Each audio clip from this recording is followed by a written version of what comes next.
नमस्कार साथियों, मैं आपका दोस्त लेखक मोटिवेशनल स्पीकर डॉक्टर उज्जवल पाटनी। रात के 11 बजे थे। 11 बजे अचानक घर की घंटी बजी। रवि चौंक गया, इतनी रात को कौन आया। दरवाजा खोल के घर के बाहर आया तो देखता है कि सामने एक वृद्ध सज्जन खड़े हैं और एक ऑटो पर आए हुए हाँफ रहे तेजी से। और उन सज्जन ने उनसे पूछा, बेटा आपका नाम? बोले रवि। और वृद्ध सज्जन बोले, हे भगवान तेरा लाख लाख शुक्रिया, घर मिल गया। रवि को कुछ समझ नहीं आया। वृद्ध सज्जन ने कहा, पानी मिलेगा? रवि ने बोला, आइए 1 मिनट घर के अंदर आ जाइए। अंदर पानी वगैरह पिलाया। उन वृद्ध सज्जन ने रवि के हाथ में एक चिट्ठी दी। रवि ने वो चिट्ठी को पढ़ा और चिट्ठी को पढ़ के ऑटो वाले को कहा कि भाई साहब आप चले जाओ।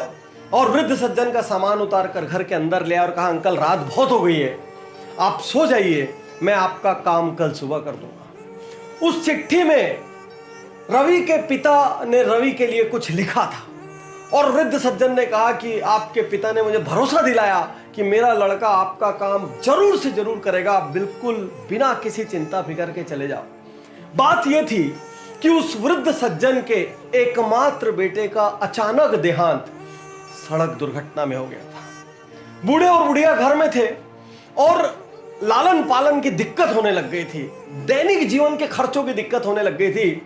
तो वो नहीं चाहते थे अपने बेटे की मृत्यु का कंपेंसेशन लेना, लेकिन उसके बावजूद भी कुछ जब रास्ता नहीं बचा तो उनको लेने का सोचना पड़ा।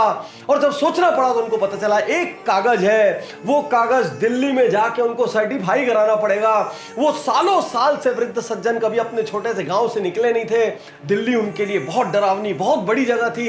इतने में उनके पुराने मालिक, पुराने बॉस ने अपने बेटे के नाम से एक चिट्ठी बना के दी कि जाओ मेरा बेटा आपकी मदद करेगा। अगले दिन सुबह अंकल उठे, उनको बढ़िया नाश्ता वाश्ता कराया, अपनी गाड़ी में बैठाया। रवि ने छुट्टी ली। छुट्टी लेकर रवि वो ऑफिस में गया। सारी मेहनत मशक्कत करके वो डॉक्यूमेंट फाइनली निकाल लिया। डॉक्यूमेंट निकालने के बाद अंकल की बस की टिकट करा दी। टिकट के साथ मिठाई का एक डब्बा दिया और बस स्टैंड पर छोड़कर निकलने ही वाला था। इतने में वृद्ध सज्जन ने यूं हाथ जोड़कर कहा, रवि तुम्हारे पिता धन्य है कि उन्होंने तुम्हारी जैसी संतान को पैदा किया, और वो धन्य है क्योंकि उन्हें तुम्हारी जैसी संतान मिली। कुछ कहना चाहते हो कि आपके पिता से मैं मैसेज दे दूंगा उनको? मतलब कहना तो मुझे भी बहुत कुछ है, लेकिन यदि आपकी कोई बात पहुंचानी हो तो रवि जाते जाते कहता है, माफ कीजिएगा अंकल, आपसे एक बात कहना चाहता हूं। तो कहिए। बोले मैं रवि नहीं हूं। तो बेटा तुम्हारे मकान के बाहर तो रवि निवास लिखा था। हाँ वो मेरा रवि निवास है, मेरा नाम भी रवि है, लेकिन मैं वो रवि नहीं हूं जिसको आप ढूंढने आए थे। उन वृद्ध सज्जन को कुछ समझ नहीं आया। बोले अंकल जब आप रात को आए थे आप हाँफ रहे थे, लेकिन आपकी आंखों में उम्मीद थी कि उनका बेटा मदद करेगा। जब मैंने चिट्ठी पढ़ी तो मुझे मेरे पिता का ध्यान आ गया, जिनके लिए मैं जीवन भर कुछ नहीं कर पाया। और मैंने आपके वाले रवि को फोन किया।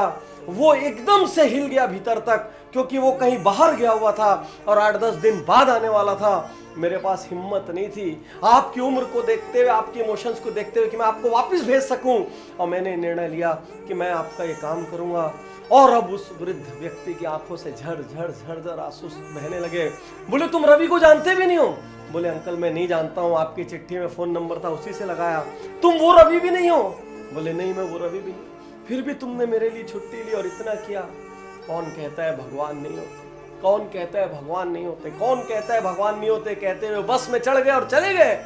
और रवि उस दिन अपने घर पहुंचा और उसको अपने जीवन की सबसे बड़ी, सबसे बढ़िया, सबसे बेहतरीन नींद आई। साथियों हर आदमी दुनिया में अपने रिश्तेदारों की मदद करता है, अपने दोस्तों की मदद करता है, अपने परिवार वालों की मदद करता है, अपने स्टाफ की मदद करता है। बस इतने में उसकी दुनिया खत्म हो जाती है। जो यहां तक भी नहीं करते, आपके लिए तो मैं क्या कहूं, आप तो उस भगवान के प्रति कृतज्ञ भी नहीं है जिसने आपको इस धरती में भेजा है और आपको इस लायक बनाया कि आप किसी के लिए कर सकते हैं।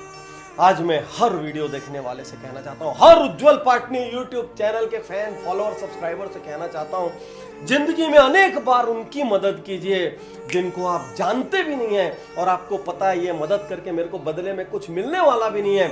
निस्वार्थ, निस्वार्थ सिर्फ इसलिए मदद करना क्योंकि आपको अपने जीवन में आंतरिक खुशी चाहिए। आपको उस ऊपर वाले को उत्तर देने के लिए अपनी लाइफ में, अपने सीवी में कुछ अवार्ड्स, कुछ क्रेडेंशियल्स चाहिए, इसलिए मदद करना। इसलिए मदद करना कि कल आप अपने बच्चों को कहानियां सुना सको, इसलिए मदद करना ताकि आप रात को आसानी से सो सको और आपको अपने इंसान के रूप में पैदा होने पर गर्व हो। याद रखना, ऊपर वाले ने हर किसी को मदद करने की काबिलियत भी नहीं दी।